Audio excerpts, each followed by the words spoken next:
Recyclico, making lithium-ion last forever. Recyclico's patented recycling process achieves up to 100% recovery of battery metals from lithium-ion batteries for electric vehicles, including cobalt, lithium, nickel, manganese, and aluminum. Recyclico Battery Materials Incorporated trades on the TSX Venture AMY, on the OTCQB AMYZF, and Frankfurt ID4. For more information, visit recyclicode.com or phone us at 778-574-4444. Recyclico, making lithium-ion last forever. You're listening to HowStreet.com radio, available online at TalkDigitalNetwork.com. Welcome to HowStreet.com radio, the online source for market opinions. Here is Jim Goddard. My guest is Josef Schachter, founder of the Schachter Energy Report online at SchachterEnergyReport.ca. He's speaking to us from my hometown of Calgary. Welcome back to the show. It's a pleasure to be with you again, Jim. My pleasure. Josef, your eye on energy. What is going on there? It seems like we have depressed prices in natural gas. Is LNG going to be obsolete for the time being? What's the story there? Well, I think that you got to look at LNG from a continental point of view. We've had a warmer than normal winter, and you had storage not come down as much as it normally should during a regular winter. So there's a significant excess capacity in storage right now, on both sides of the border. For example, the EIA data today came out showing a withdrawal last week of 60 BCF to 2.47 trillion cubic feet in storage. That compares to 2.2 trillion in storage a year ago, so it's 12% higher than a year ago. The one that's disconcerting to the market, and the reason why prices have weakened, is on the 5-year average, it should only be 2.0 trillion cubic feet in storage. So that compares the 60 to a year ago, 100 BCF coming out, and the 5-year average, 128 coming out. So we had colder weather a year ago, and the 5-year average normally.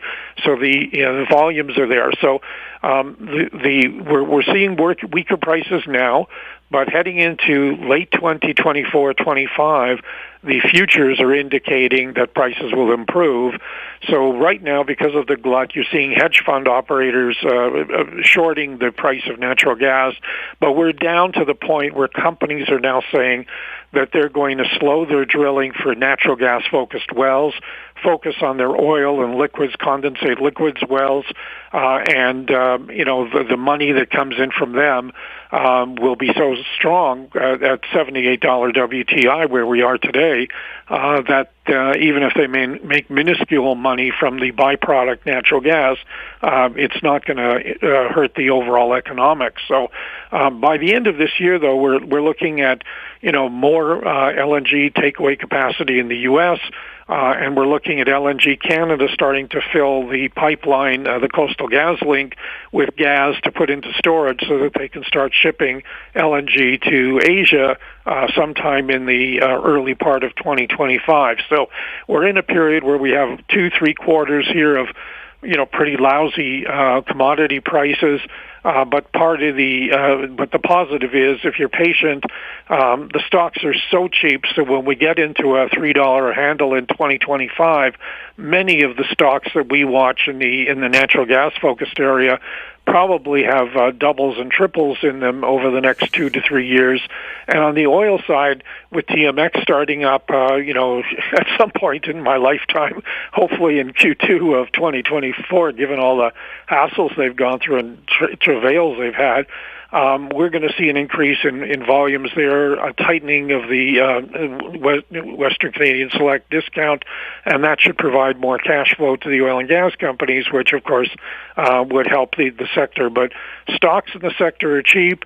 Today they're having a nice bounce because of the 78.50 price on WTI, so it's up about 60-70 cents today, but also because you have very, very strong stock market, so people are looking for areas that are cheap, and energy is one of the cheap sectors out there right now. We have governments mandating that ICE vehicles can't be sold, new ones. You have to go electric in a few years.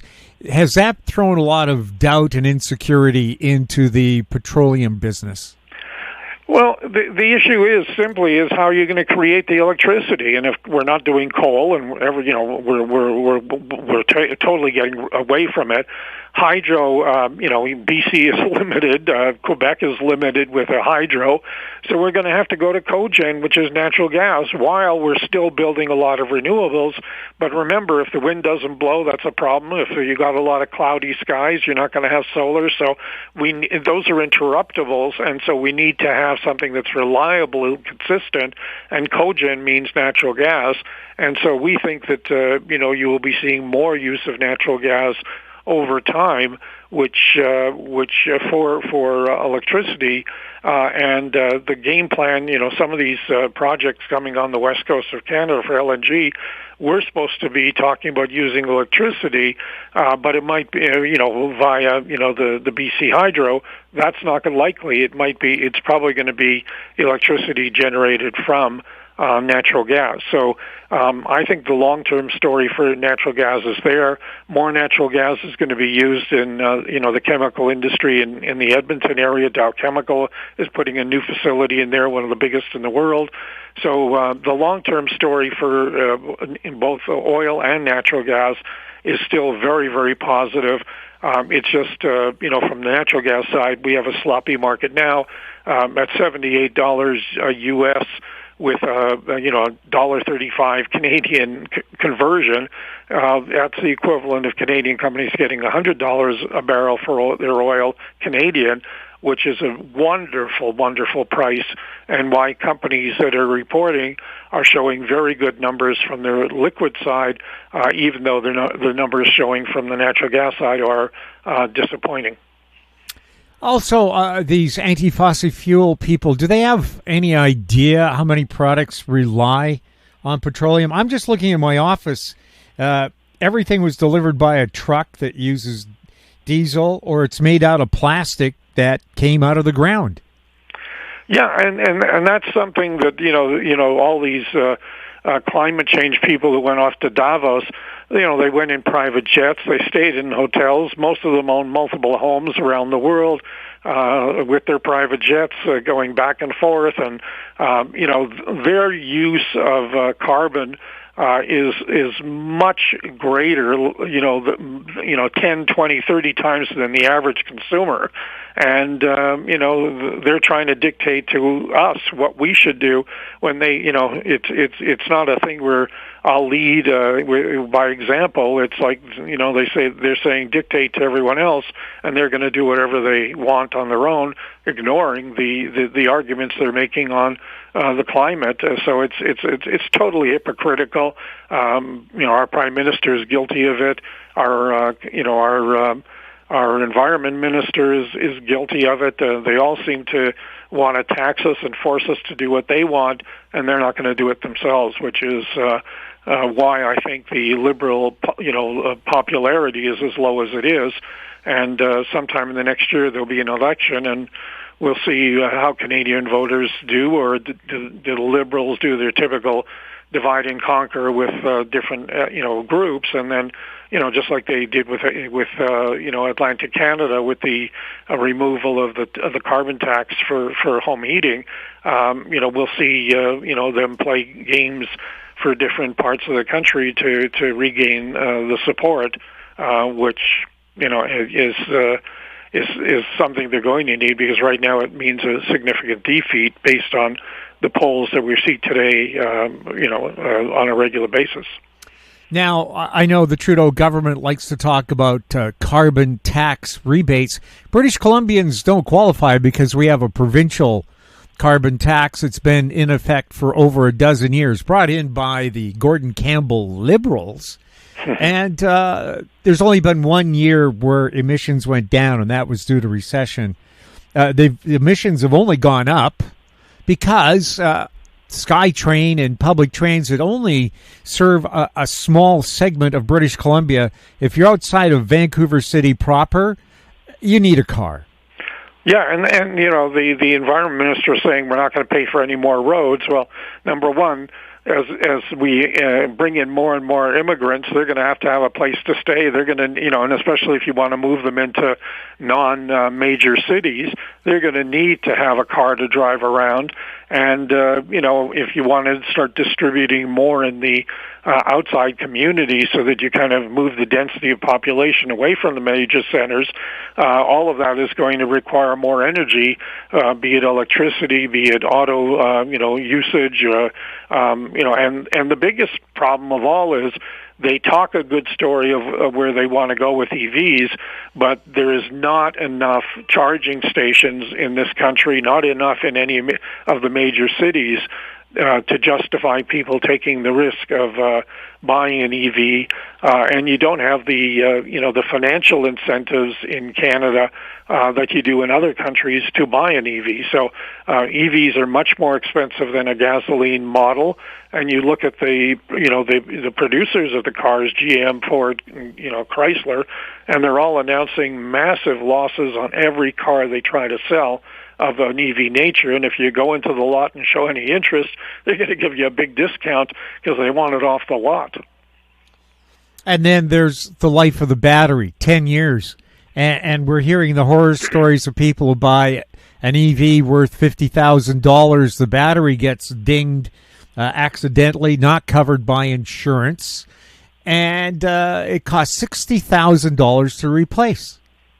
Oh yeah, I don't. Those numbers can move around on the replacement depending upon who's the manufacturer, but it just shows you that in some countries, I think some of the producers in China are now doing it where they sell you the car and they rent you the battery, and if there's a battery problem, you go in and they just pump out and take the old one out and put in a new one, and you can keep on paying your rent, like you would if you were in if you had a mortgage. So there's going to be a need to expand the range. Everybody's there's still a lot of range anxiety. Some of the Chinese companies like BYD are talking about 500-mile per charge in places where the weather's warm, and if you try to do that in Calgary in the wintertime, in the worst of winter, you may have a charge that may only take you 150 miles, and there's been horror stories about that, where the charge goes and a lot quicker than the reported announcements by the companies as they get you to buy the vehicle. And if you have something that's not a Tesla, like a little Nissan Leaf, it'll tell you have 100 miles or 160 Ks, 140 Ks range, but in the cold, it's knocked down to 50 Ks. Yeah, and I know people who've mentioned that to me, and they're nervous of saying, okay, can I go between Edmonton and Calgary and charge up in Red Deer, or go the whole distance? In the summertime, they might make the whole distance, but they definitely can't do it in the wintertime. And of course, that means finding a charging station, and there aren't that many in Red Deer and also in Calgary and Edmonton. You've got to. They're not easily found, and then if you put a home charger in, do you get the voltage up to what you need, and what is that going to do to your home electricity bill? Well, I wouldn't be worried about the home electricity bill, because I calculated a few years ago what cost you $7 in gas would be about 75 cents in electricity, so a bit more. But eventually, governments, when they see gasoline tax revenue drop because people have gone to EVs, they're going to start charging you by the kilometer for your usage to help pay for things that gasoline taxes used to pay for. Yeah, we still need the roads, and if they don't have the revenues for maintaining the roads, forget about even growing the road system, just maintaining because of all the potholes and everything that we get every year, the revenues that are coming in are not sufficient to take care of that. And that's where I think people are going to have the wake up, and the governments are going to have the wake up, saying, okay, if we want to keep our standard of living as we have it, we're going to have to find new financing methods. And if you look at property taxes, insurance has gone up, so the cities are asking for way more. Increases in property taxes, and wage increases in the government sector are faster and higher, growth than they are in the private sector. So, everything that government is doing is going to be more costly. And of course, they then go and tap the consumers. And at some point, the consumers are rebelling. In Alberta and Calgary, there's a big move to have a recall of the mayor. And they need a large number. I don't know if it's 500,000 people signing for it, but there's a lot of advertising and a lot of people talking about it. So they're getting people to sign the recall. Well, don't give hope on the recall, because in British Columbia under Christy Clark, there was a recall where they had to get a huge proportion of voters in every riding to say, please stop the harmonized sales tax, go back to GST and PST, because the harmonized tax was on everything except, I think, feminine hygiene goods and baby diapers. And they did end up repealing the law. But here's the deal. It took them almost 2 years to repeal it, even though the legislation could have been done in 10 seconds. Yeah. Well, here, I think there's a deadline for them to get it, so they're working away on it. So, who knows if they're going to get it, but I think the pressure is on City Council to listen to the voters, and the voters are not happy with the spending and the increases in property tax and the way wage increases and benefits and pensions are in the government sector, in the city sector, versus what's going on in the oil and gas industry, where there's mergers going on, which means there's layoffs. Downtown still has a lot of B and C space empty, and it's problematic. I would like to see a moratorium on municipal officials traveling internationally. I haven't seen one come back from an international conference yet with, here's an innovative idea that's going to save the taxpayers locally millions. Oh no, they're either boondoggles paid for by NGOs or by governments internationally. Taiwan's done it for years to get support around the world for their cause and independence. But we're seeing the same thing happening in many countries in Europe that are that are trying to get people to come in. And there's NGOs and others that are paying for it, and then you wonder, where did the NGOs get their money? And governments are giving it to them. It's like it's incestuous. The mayor of New Westminster, where I live, is under scrutiny because he took NGO money. He never told City Council he was going off to the major environmental conference that recognize there could be global warming. We're not disputing the climate is changing, but to think humans can have any effect on it, I think, is arrogant. Well, to think that a local, a fellow from New Westminster is going to have an ability to tell China and India, you guys got to get off coal, and that's going to be a way to measure quickly that there's going to be, an impact on the climate. So it's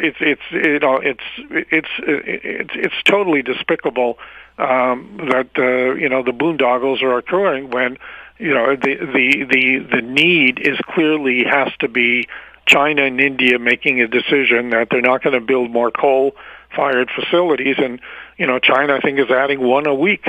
How much of the world's so-called greenhouse gases does Canada contribute?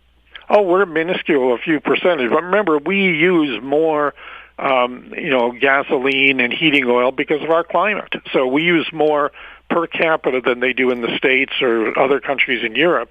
But our distances and our cold climate for a big part of the year is the reason why we're a per capita much higher use than other countries. And that's, again, something that is not going away because our climate is our climate. Well, the politicians making the decisions are in big cities like Toronto. In fact, Toronto is everything. Yeah, they have a really good public transit system. Get outside Toronto. Go to Sudbury. Yeah, well, wherever you go outside of the major cities, but think about it from where's the population of Ontario? It's the 416-905, area codes, and that's where the Prime Minister kowtows, and that's where the Premier of Ontario kowtows. That's where the density of population is. That's where the votes are. And if somebody bitches in Kingston, doesn't get the noise level versus somebody like the mayor of Toronto raising her angst about something. We'll have more with Josef Schachter right after this. Recyclico, making lithium-ion last forever. Recyclico's patented recycling process achieves up to 100% recovery of battery metals from lithium-ion batteries for electric vehicles, including cobalt, lithium, nickel, manganese, and aluminum.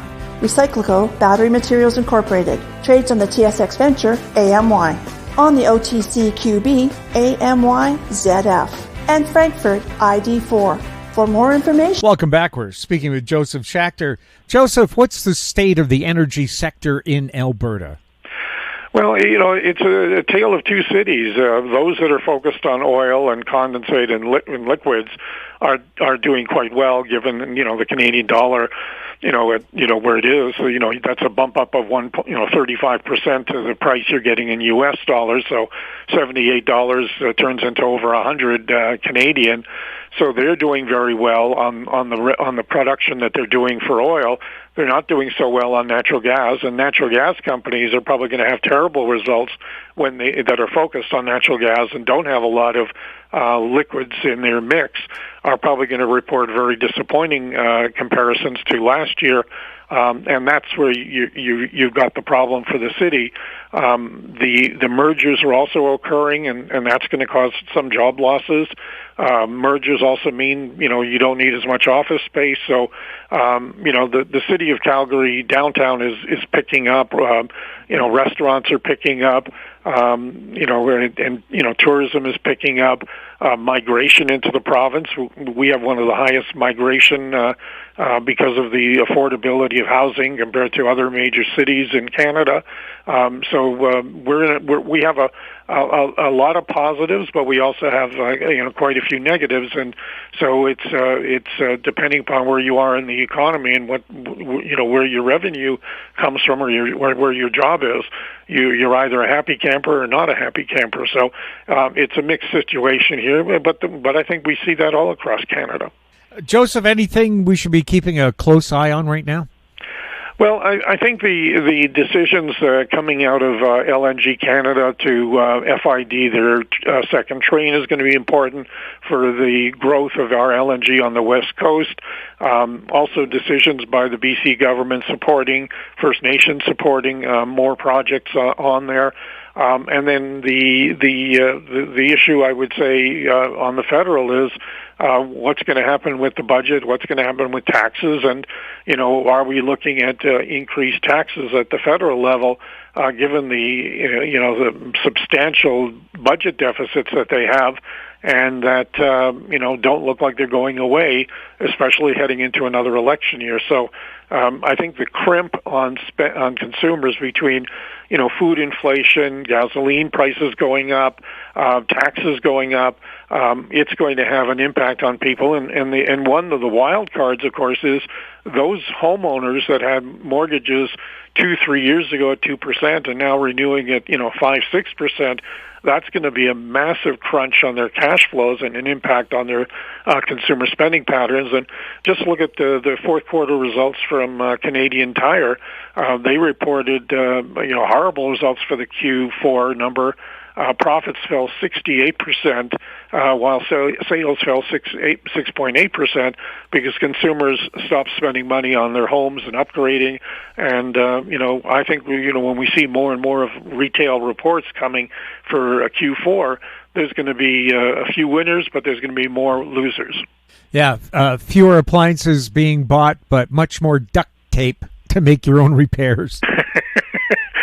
Yeah, it depends upon where you put the duct tape, so be careful there. Well, apparently duct tape is good for a lot of things, but air ducts is not one of them. Yeah. I would expect that. Yes, we do need to have the your heating duct from your dryer heading to the outside of the house. Needs to be a proper repair. Duct tape won't do it. Yeah.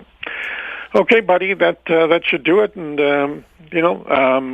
I think people should be looking at the energy sector. I think there are great bargains out there now, and I think you want to have some decent component of energy in your portfolios for the long term. I'm in the camp that is expecting $90 WTI by the end of this year, but I think heading into 2026 and 28 area, I think we'll be north of 100 on a regular basis, which is going to create lots of opportunity for investors. And the stocks are trading at 2-3 times cash flow. Cash flow will rise significantly because of the commodity price rise, but then also production volumes will go up and multiples will expand from 2 to 3 times to 5 to 7 times like they've done in historic cycles. So the bargains are in energy, and right now AI is flying high. Thank you so much, Joseph. My pleasure, as always, Jim. My guest has been Josef Schachter, founder of the Schachter Energy Report, online at schachterenergyreport.ca. He was speaking to us from Calgary. If you have any questions for Joseph or for any of our guests, you can send them to info@howstreet.com. We'll ask that question for you. Our YouTube channel is Talk Digital Network. Find us on X at House Street. We're also on Facebook. I'm Jim Goddard. Thank you for listening. Comments made on HowStreet.com radio are an expression of opinion only and should not be construed in any matter whatsoever as recommendations to buy or sell any financial instrument at any time. Available online at TalkDigitalNetwork.com. HowStreet.com radio is a production of House Street Media Incorporated.